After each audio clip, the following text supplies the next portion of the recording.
কি এবার পাহাড়, সমুদ্র না জঙ্গল? ঘোরার মজা দ্বিগুণ হবে যদি থাকে মুখরোচক। আপনাদের সব সময় সফরসঙ্গী মুখরোচক, আপনাদের ভালোবাসায় জড়িয়ে ৭৫ বছর পেরিয়ে এইরকম ঠাকুমা মানে সচরাচর দেখা যায় না। অন্যরকম ঠাকুমা, সেটা যখন দেখতে পাবে দর্শক তখনই, আমি বলতে চাই না, তাহলে ওই মজাটা চলে যাবে।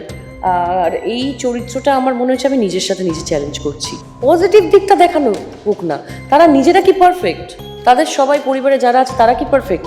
তারা অন্য কারোর পরিবারকে আক্রমণ করছে, তাকে বডি শেমিং করছে, বা তাকে অশ্লীল ভাষায় কথা বলছে, ভুলভাল কমেন্ট করছে।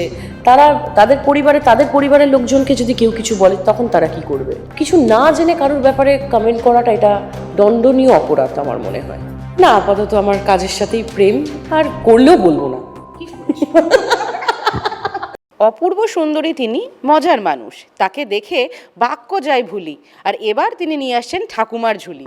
তো ঠাকুমার ঝুলির গল্প তো শুনবো, কিন্তু তুমি আমাকে বলো, তুমি যে ঝুলিটা সবসময় ক্যারি করো, যে ব্যাগ, সেখানে কোন জিনিসটা না থাকলে তোমার প্রায় প্রাণ ওষ্ঠাগত হয়? বলা যেতে পারে কি বলবো, লিপস্টিক থাকে, পারফিউম, বাবা পারফিউম ভীষণ, আর ফোন। আচ্ছা, এই দুটো তো গেল, কিন্তু ঠাকুমার ঝুলিতে কি আসছে যদি একটু অল্প করে বলো। ঠাকুমার ঝুলিতে রহস্য আসছে, প্রচুর রহস্য আসছে। সেটা এখনই উন্মোচন করতে চাইছি না, আমি এখনই খুলতে চাইছি না ঠাকুমার ঝুলিটা। সেটার জন্য 20 মার্চ দেখো। দেখো, থ্রিলার আমরা প্রচুর দেখি, কিন্তু এই গল্পটা যেটুকুনি আমরা দেখতে পেয়েছি, টিজার বলো বা যেটাই বলো, তাতে আমার মনে হয় যথেষ্ট মজা ভরপুর আছে। এবং সেটাই কি তোমার এই চরিত্রটাকে বেছে নেওয়ার প্রধান কারণ? হ্যাঁ, কারণ এইরকম ঠাকুমা মানে সচরাচর দেখা যায় না। অন্যরকম ঠাকুমা, সেটা যখন দেখতে পাবে দর্শক তখনই, আমি বলতে চাই না, তাহলে ওই মজাটা চলে যাবে। আর এই চরিত্রটা আমার মনে হচ্ছে আমি নিজের সাথে নিজে চ্যালেঞ্জ করছি। কারণ আমি প্রথমে তো অবাকই হয়েছিলাম যে আমি ঠাকুমা, এটা কি করে পসিবল। কিন্তু যখন স্ক্রিপ্টটা শুনলাম, গল্পটা শুনলাম, আমি বললাম যে না না, গিরিজাবালা সান্যাল আর কেউ হতে পারে না, সেটা আমিই হব। এবং কোন চরিত্রটার কোন জিনিসটা তোমায় সব থেকে বেশি বেশি কনভিন্স করালো? মানে এই লুকের চ্যালেঞ্জটা, ডায়ালেক্টের ক্ষেত্রে তোমাকে আমরা বহুবার দেখে নিয়েছি, কোনটা তোমায় ট্রিগার করলো যে না, এটা না আমাকে আমার থেকে বার করবে? এই চরিত্রটা পুরোপুরি, এই গিরিজাওয়ালার চরিত্রটা। কারণ এখানে তো আমি আমার মতো চলাফেরা বলো, যাই বলো, সব কিছু না, এখানে পুরোপুরি ওই গিরিজাবালাই হতে হয়েছে আমাকে। এই চরিত্রটাই আমাকে মনে হয়েছে, আমাকে বলে না, সেই কিকটা দিয়েছে যে না, এটা করতেই হবে। শ্রমতিদি, এই ক্যারেক্টারটা থেকে দর্শক, যারা তোমার দর্শক বা যারা তোমার দর্শকও নয়, কিন্তু যারা গল্প দেখতে ভালোবাসে, তারা যেমন প্রথম থেকেই প্রশংসায় ভরিয়ে দিয়েছে, এবং একটাও নেগেটিভ কমেন্ট আমার অ্যাটলিস্ট সোশ্যাল মিডিয়ায় চোখে পড়েনি। অন দি আদার হ্যান্ড, এটার জন্য তোমাকে তো একটু ওয়েটটা পুট অন করতে হয়েছে। সেটার জন্য কিছু মানুষ হঠাৎ করে যেভাবে তেড়ে এলো রেড়ে করে, এবং বিগত বছরে আমরা দেখেছিলাম ঐশ্বর্য রায়কে পর্যন্ত তারা ছাড়েনি, যে মানে কাউকে ছাড়েনি। এটা তোমার কি মনে হয় বলো তো? সমাজ আদৌ পরিবর্তন হচ্ছে না? সোশ্যাল মিডিয়া আরও বেশি মানুষকে ভয়ঙ্কর করে তুলছে, বা ভয়ঙ্কর দিকটা বার করে তুলছে, যেটা আগে আমরা দেখতে পেতাম না। না, আমার কাছে মনে হচ্ছে তাদের অনেক জীবনে নিজেদের খুব ল্যাক আছে, ফ্রাস্ট্রেশন আছে, সেটাই করছে। আমি বলছি যে পজিটিভ দিকটা দেখানো হোক না। তারা নিজেরা কি পারফেক্ট? তাদের সবাই পরিবারে যারা আছে তারা কি পারফেক্ট? তারা অন্য কারোর পরিবারকে আক্রমণ করছে, তাকে বডি শেমিং করছে, বা তাকে অশ্লীল ভাষায় কথা বলছে, ভুলভাল কমেন্ট করছে। তারা তাদের পরিবারের লোকজনকে যদি কেউ কিছু বলে তখন তারা কি করবে? আজকে যে মানে তোমার কাছে সোশ্যাল মিডিয়া আছে, তোমার কাছে কমেন্টের সুযোগ আছে, কমেন্ট করার সুযোগ আছে বলে তুমি একটা মানুষকে ডিমিন করতে পারো না। হ্যাঁ, তার জন্য তোমাকে ভাবতে হবে এরপর কি হতে পারে। কারণ তার জন্যই আমি আজকে সাইবার সেলের দ্বারস্থ হয়েছি। আমি বলছি যে খারাপ লাগতেই পারে, ভালো লাগতেই পারে, একটু সেখানে সম্মানযোগ্য কথাবার্তা বলি যে যে এটা একটু চেঞ্জ করো, এটা হলে ভালো হয়। দেখো, এরকম কমেন্টও আমি পেয়েছি। শ্রাবন্তীদি, মানে কি চেঞ্জ করতে বলে? বহু মানুষ আমরা জানি ডিপ্রেশনের জন্য পিল নেয়, এবং ওয়েট গেন করা, ওয়েট অনেক সময় পুট অন হয়ে যায় ডিপ্রেশনের নানা জায়গা থেকে, মানে আমরা জানিও না সে কি সঙ্গে ডিল করছে। হ্যাঁ, সেটা তো জানি। এবারে আজকে যে হঠাৎ মানে আমি ধরো আজকে একটা চরিত্রের জন্য আমি পুট অন করেছি, কিন্তু সেখানে আমাকে কেউ কিছু বলেনি যে তোমাকে এটা করতে হবে। আমার মনে হয়েছে যে আজকে সাবেকি ঠাকুমার একটা চরিত্র করছি, সেখানে আমার মনে হয় একটু মিষ্টি গোলগাল হলে ভালো লাগবে দেখতে, সেটা আমি নিজেই নিজের জন্য করেছি। আমাকে কিছু আজকে আমি যদি কোনো একটা মডার্ন ঠাকুমার ক্যারেক্টার করতাম, হ্যাঁ, তাহলে আমি আমার চরিত্রটাকে, আমি লুকটাই অন্যরকমভাবে ভাবতাম। এটা তো চরিত্রর খাতিরে। তো সেটা না জেনে একটা, যেহেতু আমার কমিট করা ছিল একটা ইভেন্টের, যেটা আমি অনেক আগে থেকে, ইনফ্যাক্ট ওটা ঠাকুমার ঝুলি আমার আসার আগেই কমিটেড ছিলাম। সো আমি যখন কমিট করে ফেলেছি কাজটায়, তো আমাকে তো করতে হবে সেই কাজটা। সো আমি অ্যাডভান্স নিয়ে নিয়েছি সেটার। তো সব মিলিয়ে আমার মনে হয়েছে যে তো কিছু না জেনে কারোর ব্যাপারে কমেন্ট করাটা এটা দণ্ডনীয় অপরাধ আমার মনে হয়। শ্রাবন্তী এই যে কথাটা বললে কিছু না জেনে, এক্ষেত্রে একটু তোমার ব্যক্তিগত জায়গায় যাব। শ্রাবন্তী চ্যাটার্জি একটা ওপেন বুকের মতো, সে কোনোদিন তার ব্যক্তিগত জীবনটা নিয়ে কোনোদিন কোনো লুকোছাপা করেনি। সেটা আমরা অনেকেই হিপোক্রেসিটা মেনটেন করে অন্য কাউকে দাগটা দিই, কিন্তু নিজেরা নিজেদের কালিগুলো সুন্দরভাবে আমরা কন্ট্রোল করে রেখে দিই। তোমার কখনো এটা মনে হয় যে এই এতটা বেশি মানুষকে জানিয়ে দেওয়া বা অন্য লোকগুলোকে প্রায়োরিটি দেওয়া সেটাও একটা বিপদ? দেখো, জানিয়ে দেওয়া মানে আমি মানে ওরকম ভাবি না, আমি বিপদ বুঝি না। আমি আমার মতো চলি, আমার লাইফটা আমাকেই চালাতে হয়, আমার পরিবারকে আমাকেই দেখতে হয়।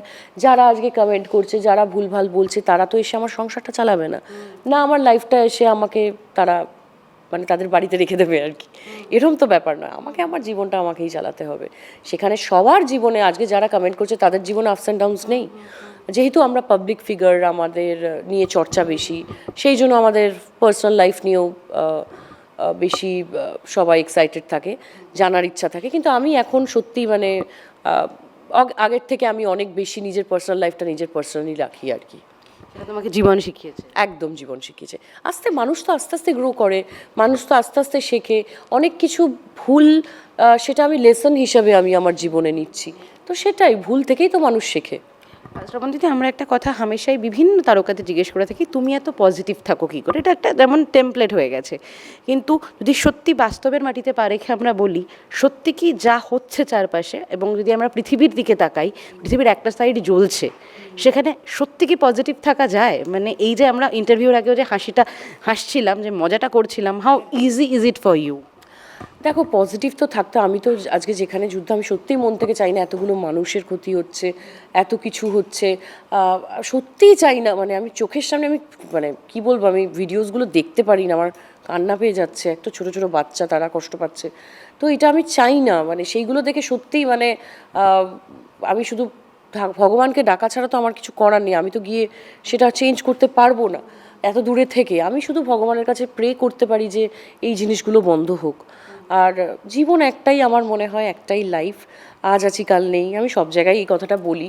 আর কারণ আমাদের লাইফ ইজ আনপ্রেডিক্টেবল, কথাই আছে।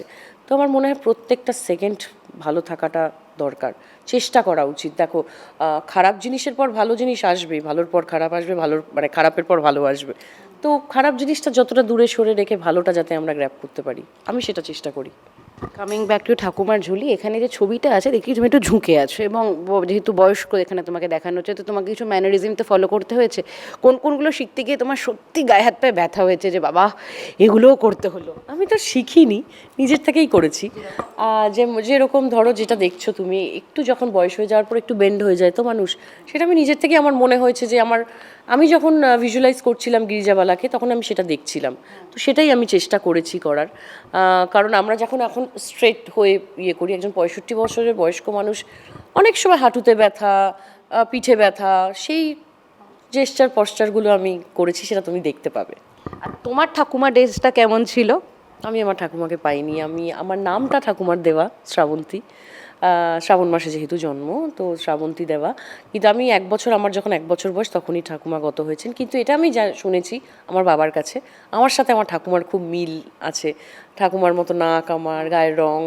তো বাবা আমার এইটার চরিত্রটা দেখে বলছে আমি আমার মাকে দেখতে পাচ্ছি। দারুণ দারুণ দারুণ।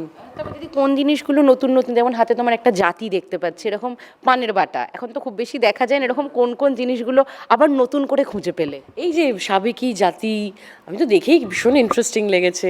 তারপর পানের বাটা, যে মশলাগুলো, যে সুপুরি, লবঙ্গ, চুন, তারপর চবনবাহার, এইগুলো সব কৌটোগুলো অসাধারণ। খুব মানে আমাদের যারা আর্টে আছে তারাও কিন্তু বলে না, এটা ইটস আ টিম ওয়ার্ক, তারাও ফাটিয়ে দিয়েছে।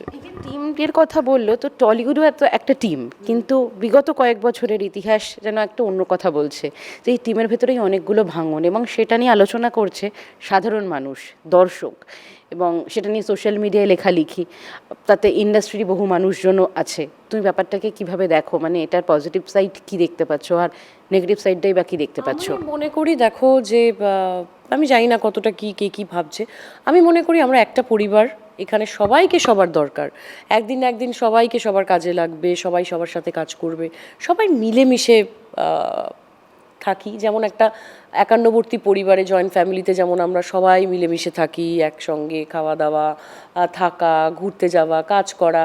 তো আমি মনে করি ইন্ডাস্ট্রিটাও কিন্তু একটা ছোট্ট ফ্যামিলি, আমাদের বাংলা ইন্ডাস্ট্রি, যেখানে সবাই সবার সাথে দেখা হচ্ছে, কথা হচ্ছে, কোনো অ্যাওয়ার্ড ফাংশন বলো, কোনো পার্টি বলো, বা কোনো কাজ একসাথে করছি, তো সবাই সবার জায়গাটা আমার মনে হয় সবাইকে দেওয়া উচিত।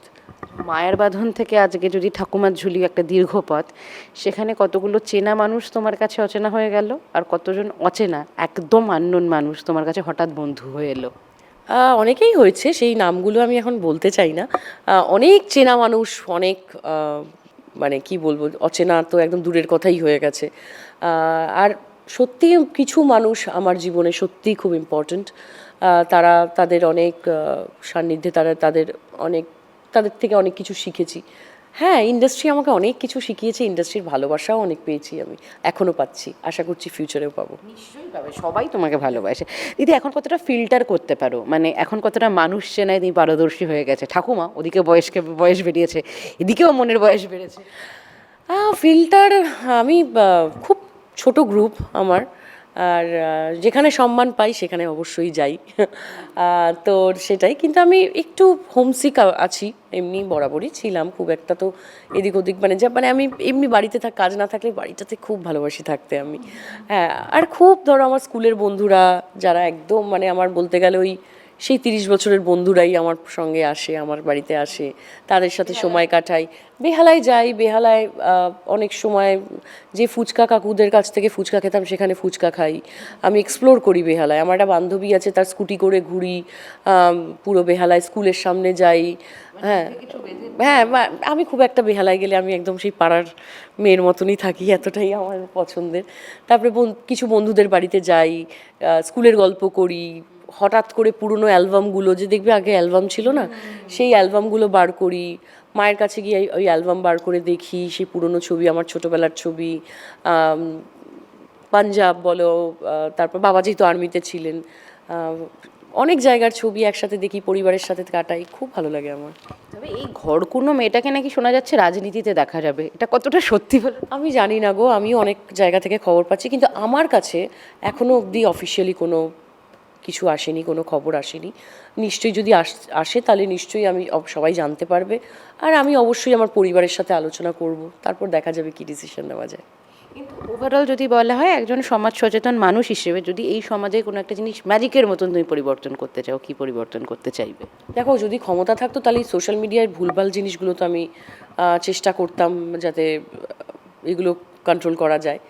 আর আর সমাজ থেকে যদি নেগেটিভিটিটা আমি বেশি দূর করতে পারি, আর মানুষ সবাই যাতে ভালো থাকতে পারে, সেটাই চেষ্টা করব।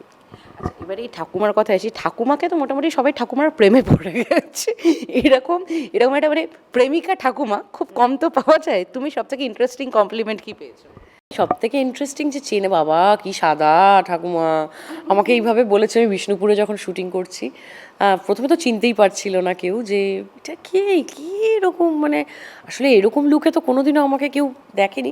সবাই বলছে এই শ্রাবন্তী আসার কথা, কোথায় দেখতে পাচ্ছি না, আর এদিকে আমি সামনেই ঘুরছি। এটাই আমার প্রাপ্তি, যে ক্যারেক্টারটা দেখে মানুষ চিনতে পারছে না। আর দিব্যানীর সঙ্গে তুমি এখানে প্রথমবার কাজ করলে, একদম নতুন প্রজন্মের একটা অভিনেত্রী, কি কি চেঞ্জেস দেখলে? দেখো, তুমিও তো একদম ছোট থেকেই শুরু করেছিলে। দিব্যানীর মধ্যে আমার যেটা খুব ভালো লেগেছে, she is very positive, very spiritual. ওর মধ্যে খুব স্পিরিচুয়ালিটি আছে, যেটা আমার সত্যি খুব ভালো লেগেছে, খুব পজিটিভিটি, একটা ইনোসেন্স আছে ওর মধ্যে, আর মিষ্টি একটা মেয়ে, আর সব থেকে বলবো যে ভীষণ ভালো অভিনেত্রী।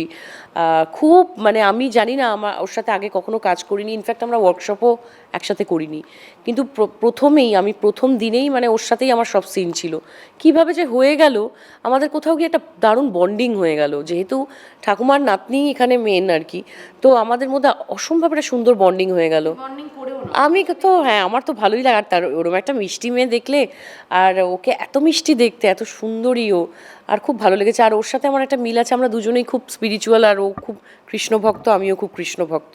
ওর সাথে বৃন্দাবনের গল্প, ওর সাথে কৃষ্ণের গল্প, রাধা কৃষ্ণের গল্প করতে করতে কখন যে বন্ধুত্ব হয়ে গেল নিজেরাও বুঝতে পারলাম না। এখন যেমন আমার প্রত্যেক দিনই প্রায় কথা হয়। She is very nice, very sweet from heart. এবার আমরা একদম প্রায় শেষের পথে, এবার ঠাকুমার ঝুলিতে আমরা একটুখানি আতশকাজ ফেলবো। কীভাবে ফেলবো? তোমার কিছু চরিত্রের নাম বলবো, এবং এটা বলতেই তোমার ইন্ডাস্ট্রির কার কথা মনে পড়ছে তোমাকে বলতে হবে। যদি তার নামটাও না নাও, তাহলে তোমাকে ধরো তুমি বললে ধরো একজন অভিনেতা, তার একটা ক্যারেক্টারিস্টিক্স বললে হয়তো এ চশমা পরে, এর দাড়ি আছে, যদি নাও বলতে চাও। সব থেকে বেশি গসিপ করে, যে প্রচণ্ড কমেডি করে, নামটা বলবো না, একজন অভিনেতা যে প্রচণ্ড কমেডি করে। আচ্ছা, যার কাছে কুচুটে পানার ডিব্বা থাকে, ওই ওই সেম, যে ভীষণ কমেডি করে, মজা করে, বিভিন্ন শোতে খুব কমেডি করে, সেই। যার মুখটা বিশাল গম্ভীর গম্ভীর কিন্তু ভেতরটা ফাঁকা। বলতে পারবো না, ওরকম জানি না। রামগরুরের ছানা হাসতে তাদের মানা, মানে যে মানে যাকে হাসানোটা একটা দুষ্কর ব্যাপার। না, এরকম আমাদের ইন্ডাস্ট্রিতে কেউ নেই, সবাই খুব হাসি খুশি মিষ্টি। হ্যাঁ, যাকে যে রেগে গেলে তাকে মানে যাকে কন্ট্রোল করা ভয়ঙ্কর। আছে একজন ভেরি হ্যান্ডসাম, দারুণ দেখতে, হ্যাঁ, একজন অভিনেতা। হ্যাঁ, শেষ করব, সেটা হলো যার মেকআপ বক্সে পৃথিবীর সব কিছু আছে। Daring actress. আর যে একবার হাসতে শুরু করলে তাকে থামানো মুশকিল। Lady superstar. বলারই নেই। তো যাই হোক, আমাদের আড্ডা মোটামুটি আজ এখানেই শেষ করতে হবে। যদি ঠাকুমা ঝুলিনি একটু দর্শকদের জানিয়ে দেওয়ার একটা শেষ প্রশ্ন, এটা সবারই প্রশ্ন, সেটা হলো এত মিষ্টি একজন মহিলা আমাদের সঙ্গে আছে, সে কি প্রেম করছে? না, আপাতত আমার কাজের সাথেই প্রেম, আর করলেও বলবো না। দর্শকদের ঠাকুমার ঝুলি নিয়েই বলে দাও। আমি দর্শকদের এটাই বলবো যে 20 মার্চ আসছে ঠাকুমার ঝুলি। আমি তো এতদিন শ্রাবন্তীকে যেভাবে দেখেছো তার থেকে একদম আলাদা, সো ডোন্ট মিস ইট। দেখতে হবে হইচইতে ঠাকুমার ঝুলি।